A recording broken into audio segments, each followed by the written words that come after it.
This is Plunge Pool, one of 4 ponds we'll visit today while hiking the Mattatuck Trail in Morris and Litchfield, Connecticut.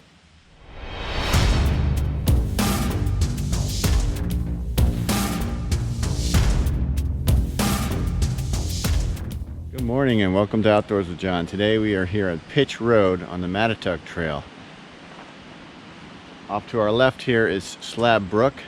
We're going to hike about 5 miles today, one way out to Route 63 in Litchfield, Connecticut.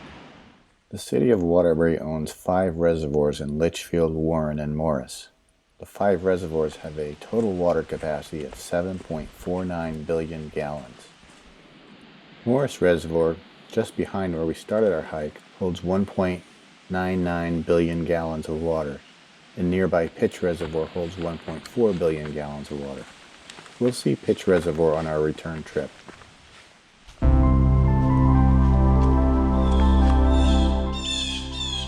Sounds of nature. First 1/10 of a mile took us about 50 feet above the gorge here, and we're now leaving the Slab Meadowbrook Gorge. The Connecticut walk book identifies a waterfall over here, although I didn't really see one. It's late September and there hasn't been a lot of water this summer. Though it isn't quite fall yet, we can definitely see that some of the leaves are changing. We've had temperatures down into freezing the last few nights. Off to our right is Pitch Road. We're really on the crest of a ridge here. Looking to our left, we can also see a bit of a trough. It's possible that this may be related to the construction of the nearby Pitch and Morris reservoirs. Yeah, I'd say it's even more evident here. Okay, scat on the trail. Not really sure what type of scat we're encountering here. This is bear country, and I did see a bear 2 days ago on this same trail.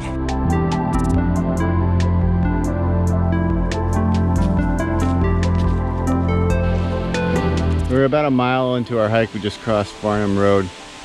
We've got another 1.1 miles to go to Slab Meadow Road. So far the trail's been relatively flat and easy going. More scat. The Mattatuck Trail is comprised of 2 sections totaling 42 miles. The southern section, totaling 27.7 miles, goes from Wolcott to Litchfield, and the northern section goes from Warren to Cornwall, totaling 14.5 miles.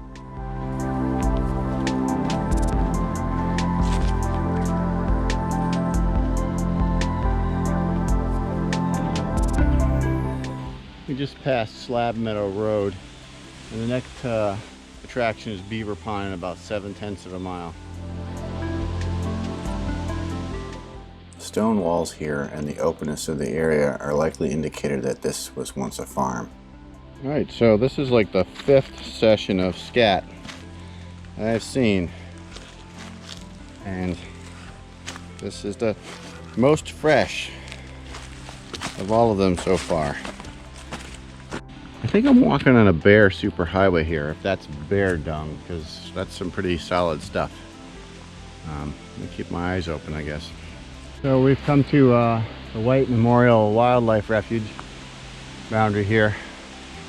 Getting close to 3 miles into the hike. Should be seeing the pond soon. There'll be a little bit of up and down here as we're cutting across the grain of the land. Ups and downs to these ridges and gullies. The White Memorial Foundation is the result of the vision and generosity of Elaine White and his sister, May White. Between 1908 and 1912, they purchased several tracts of land surrounding their family's Whitehall property on the north shore of Bantam Lake. In 1913, these lands were conveyed to the White Memorial Foundation, an organization that was incorporated as a memorial to Elaine and May's parents, John J. and Louise. In 1964, the trustees of the White Memorial Foundation established the White Memorial Conservation Center. The foundation has over 4,000 acres of land and over 40 miles of trails, all available to the public. Alright, just about 3 miles into the hike, we've come to a unnamed, unmapped dirt road or trail. The red circle on this map indicates our current location. We're going to stay on the Blue Trail. We're going to go right alongside Beaver Pond here. So let's check it out.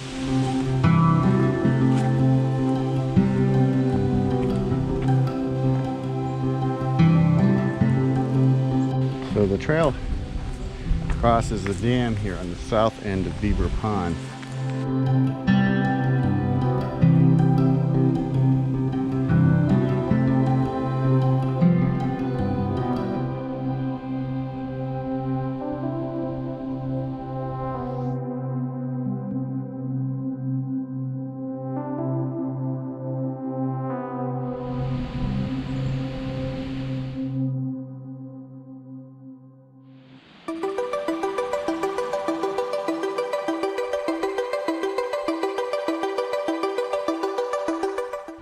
There's definitely no lack of views here along Beaver Pond.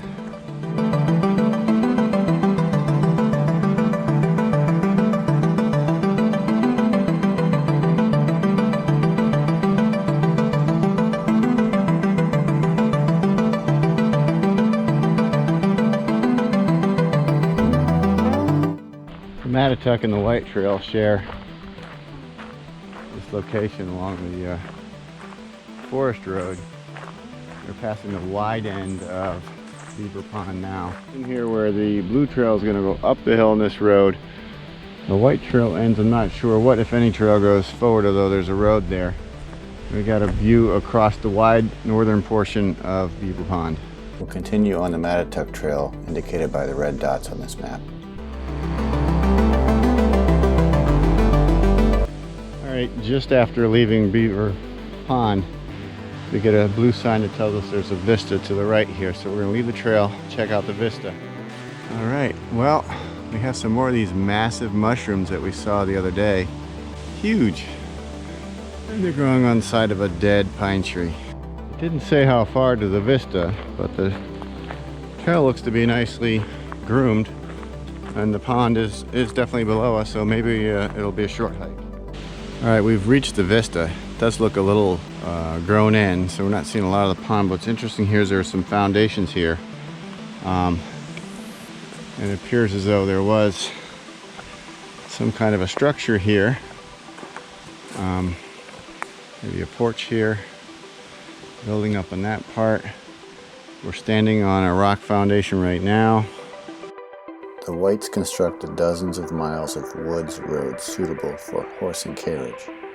Here, high above Beaver Pond, the Whites constructed a pullout so they could admire the pond from their carriage.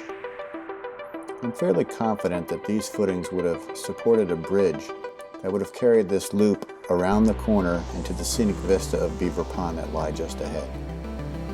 Looks like these mushrooms are very popular in this area. Just off the trail on the left here, we can see Marsh Pond, which is at over 1,000 feet in elevation. So we're getting pretty high on this trail, although we're not climbing any mountains. We got some uplands here. The trail slash road takes a sharp U-turn here at Marsh Pond and begins to head north again. This map is available online from the White Memorial Foundation. I highly recommend you get it, as there are many carriage roads throughout this area. The Forest Road, aka Mattatuck Trail, heads down steeply. In fact, has a significant switchback here, a double switchback.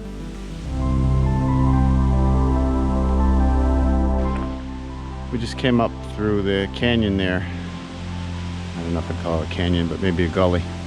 And there's a branch off here to the left, the White Trail. From what the map says, there's a pond just beyond here, so we're gonna go check it out. Teal Pond is more of a swamp. It's a little bit dry right now. The red circle identifies the location of Teal Pond. Here we come to a memorial to Alan and May White, who were responsible for saving the thousands of acres here. All right, and out of nowhere pops this great view of Plunge Pool. Pool elevation is 937 feet. And this scenic vista is right off the road here, as you can see. The red circle on this map identifies the location of Plunge Pool. This is the highest point we're going to hike today. We're at 1,061 feet in elevation. We're almost 6 miles in and we're coming to Heron Pond here, which is got a dam to it, so it must be man-made, obviously. At this point, by following the Mattatuck Trail, we have seen beaver pond, marsh pond, teal pond, plunge pool, and heron pond. This is the Heron Pond Dam, and over there on the far side is the White Trail. We reached Route 63 after about 6 miles of hiking. On my way back, I took a couple of different trails around Heron Pond, past Teal Pond, where we encountered a snake, and finally we'll see the dam at Pitch Reservoir before wrapping up the day.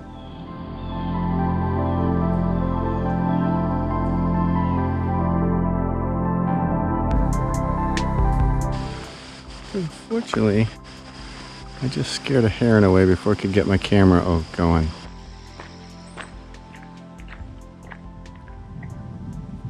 Okay, we have a snake.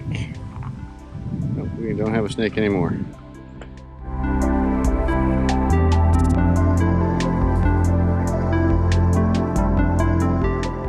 This map shows the western end of our hike. The red dots are the Mattatuck Trail, which I followed on the way out. On the return, I took 3 alternate routes, which are numbered and indicated with blue dots. If you enjoyed this content, please remember to like, subscribe, share, and comment. And thanks for watching.